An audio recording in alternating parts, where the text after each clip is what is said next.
Nobody in the bar that night would forget the sound. Not the shout, not the crash of the glass, but the complete silence that followed when Mike Tyson stood up. 30 seconds earlier, a drunk man had made the worst mistake of his life. He'd insulted Cus D'Amato, the only father figure Mike had ever known, right to Mike's face. Now, to understand how a quiet evening at an upscale Manhattan bar turned into a moment that left an entire room frozen in shock, and why Mike Tyson, who'd been trying so hard to stay calm, finally reached his breaking point, we need to go back to the beginning of that night. It was a cool evening, a year or two after Mike's retirement from boxing in 2005. Mike Tyson, now in his late 30s and adjusting to life after the ring, had been invited by a couple of friends to an upscale bar in Manhattan. Not a club, not a loud place, but one of those sophisticated lounges where professionals went to unwind. Leather chairs, dim lighting, just playing softly in the background, expensive whiskey behind a polished wood bar. Mike had been trying to live a quieter life.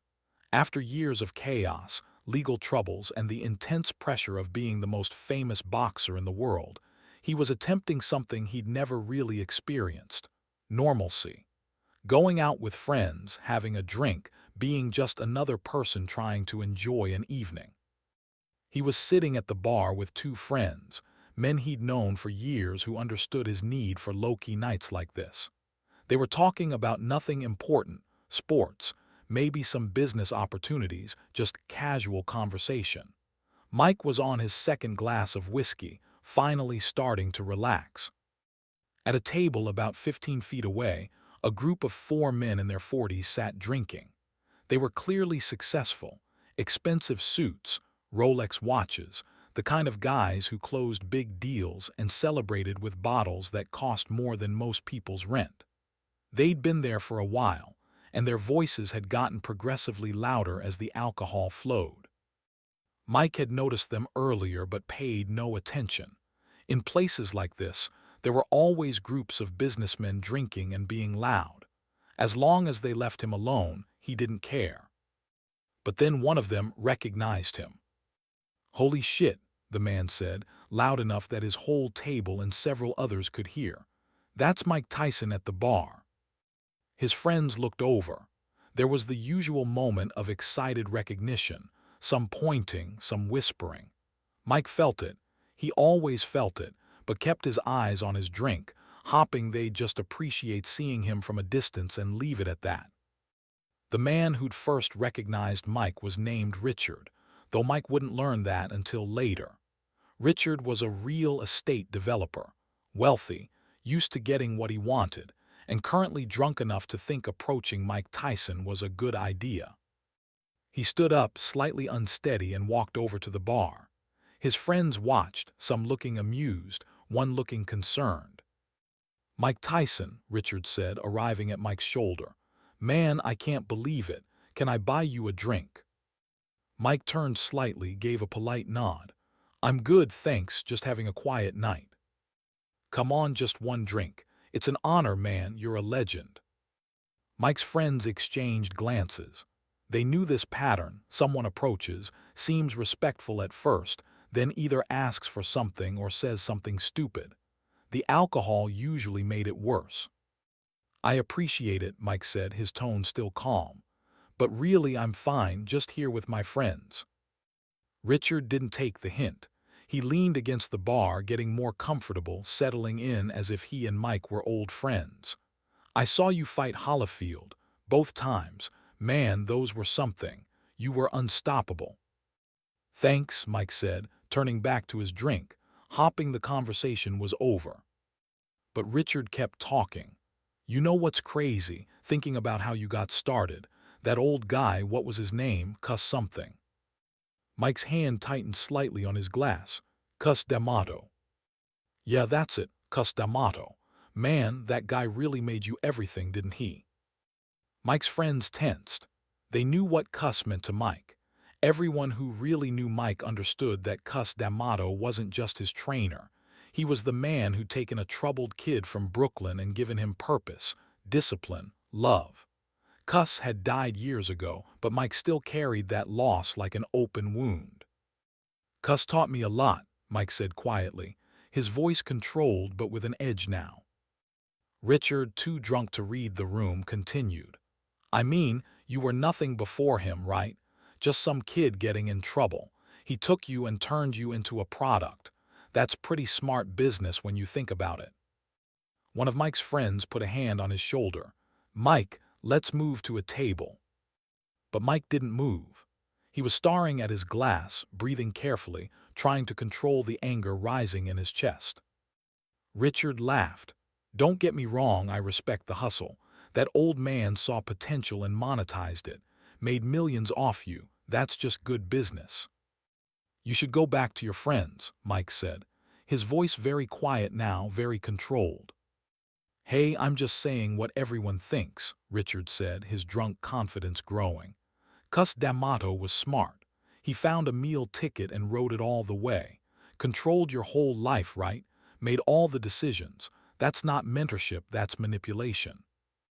Mike's jaw clenched. His friends were trying to signal to Richard to stop, to walk away, but Richard was too far gone to notice. I read about it, Richard continued. How he had you living in his house, controlled your training, your schedule, your money. That's not love, man. That's a con. Cus D'Amato was a fraud who. Mike moved faster than anyone expected. He stood up from his bar stool, and suddenly his full presence filled the space. Not just his physical size, but the intensity that radiated from him, the controlled fury that made the air feel electric. The bar got quieter. People at nearby tables stopped their conversations, sensing something was about to happen. Richard stumbled back a step, suddenly aware that maybe he'd made a mistake. Hey, I didn't mean. Say his name again, Mike said, his voice low but carrying through the now quiet bar. Say Cus D'Amato's name one more time. Richard tried to laugh it off, looking at his friends for support. Come on, man, I'm just having a conversation. Freedom of speech, right? Mike took a step closer. Richard was maybe 510, soft from years of desk work and expensive dinners. Mike was compact muscle, every inch of him honed by decades of fighting, and even retired, even trying to stay calm, he was terrifying when angry. You don't know anything about Cus, Mike said. You don't know anything about what he did for me, what he meant to me. And you're standing here drunk, disrespecting a man who was more of a father to me than my own father ever was. Look, I'm sorry if I... You're not sorry, Mike interrupted. You're just scared now because you realize you fucked up. The bartender had stopped pouring drinks. The jazz music played on, but nobody was listening to it. Every eye in the bar was on Mike and Richard. Richard's friends were standing now, unsure whether to come help or stay back. One of them called out, Richard, come on, let's go. But Richard, in that dangerous combination of wounded pride and alcohol, made it worse. What are you gonna do? Hit me? You gonna attack me because I said something you didn't like?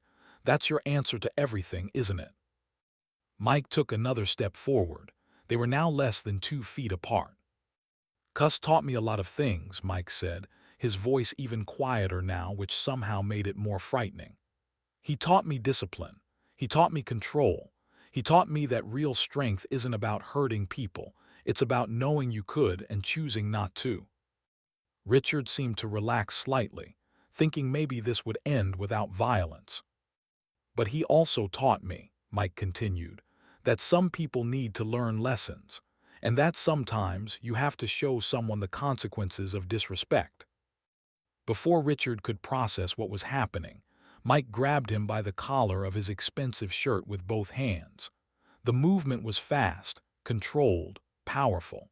He lifted Richard slightly, not fully off the ground, but enough that Richard's feet barely touched the floor, enough that Richard suddenly understood the vast difference in their physical capabilities. For a moment, they stayed like that, Mike holding Richard's collar, their faces close, Richard's eyes wide with fear. Then Mike pushed. It wasn't a punch. It wasn't a strike. It was a hard, forceful shove that sent Richard stumbling backward. Richard's feet couldn't keep up with his momentum. He crashed into a table behind him, glasses and bottles scattering, and then hit the floor hard, landing on his back with a sound that made everyone in the bar wince. The silence was absolute. Richard lay there for a moment, stunned, his expensive suit rumpled and stained with spilled drinks. His friends rushed over, helping him up, checking if he was hurt. He wasn't injured. Mike had controlled even that, using just enough force to make the point without causing real harm. But Richard was humiliated, shaking, his face showing the shock of what had just happened. Mike stood there, breathing hard, fists still clenched. His friends were at his side now, one saying quietly, "Mike, we should go." Before we continue, drop your thoughts in the comments below. Was Mike right to defend Cus's memory, or should he have walked away? Now back to the story. The bar manager appeared, a man in his 50s who'd been watching the whole thing. He looked at Mike, then at Richard being helped to his feet, then back at Mike. "Mr. Tyson," he said carefully, "maybe it's best if—" "We're leaving," Mike said, pulling out his wallet and throwing down enough cash to cover his tab and probably everyone else's. "He disrespected someone I loved, someone who can't defend himself anymore. I gave him chances to stop." The manager nodded. He'd heard what Richard said. Most of the bar had heard it. "I understand, no problem here." Mike and his friends headed toward the door. As they passed Richard, who was now standing but still shaken, being supported by his friends, Mike stopped. "You want to talk about Cus D'Amato," Mike said, his voice carrying through the silent bar. "He took a kid who had nothing, no family, no future, no hope, and he gave him everything. He didn't just train me to fight. He taught me to read, to think, to believe in myself. He never took a penny that wasn't owed. He loved me when nobody else did. And he died before he could see me become champion, which was the only thing he ever wanted." Mike's voice cracked slightly on that last part, emotion breaking through the anger. "So yeah," Mike continued, "when some drunk asshole who's never sacrificed anything, who's never loved anything more than his own ego, stands there and calls Cus a fraud, calls him a con artist, disrespects his memory, I'm going to react. Maybe I should have hit you harder. Maybe I should have done worse. But Cus taught me control. Even now, even this angry, I'm using what he taught me." Richard said nothing. His face was pale, and whether it was from fear or shame or both, nobody could tell. Mike turned and walked out of the bar. His friends followed. The bar stayed quiet for a long moment after they left. Then, slowly, conversations resumed, but they were all about what had just happened. Richard and his friends left shortly after, Richard still shaken, his expensive suit ruined, his pride thoroughly destroyed. They left quietly, not making eye contact with anyone, and Richard would later claim he didn't remember most of what happened, though everyone knew he was lying. The story spread quickly through certain circles. People who'd been in the bar that night told their friends, who told their friends. Within days, it seemed like everyone in Manhattan had heard some version of what happened. Mike Tyson had defended Cus D'Amato's honor, had shown restraint even in anger, had demonstrated that some lines should never be crossed. One person who'd been there that night, a woman who'd been sitting 2 tables away, later told a reporter, "I've never seen someone so angry and so controlled at the same time. Mike Tyson could have seriously hurt that man, could have destroyed him, but he didn't. He just made his point strongly and left. It was actually kind of beautiful in a violent way. The way he talked about Cus, you could hear the love and the pain in his voice." In later years, when Mike reflected on moments like this, he'd say that Cus D'Amato's lesson stayed with him even in his darkest, most angry moments. "Cus always told me that real power is about control, that any fool can throw a punch, but choosing when to throw it, choosing how hard, choosing whether to throw it at all, that takes discipline. That night at the bar, I was so angry I couldn't see straight. But I heard Cus's voice in my head, telling me to control it, to use just enough force to make the point and no more." Mike Tyson was at a bar when a drunk man insulted Cus D'Amato, calling him a fraud and suggesting he'd manipulated Mike for money. What happened in the next 30 seconds left the entire bar in shocked silence and the drunk man on the floor, humiliated in front of everyone. But the real story wasn't about the physical confrontation.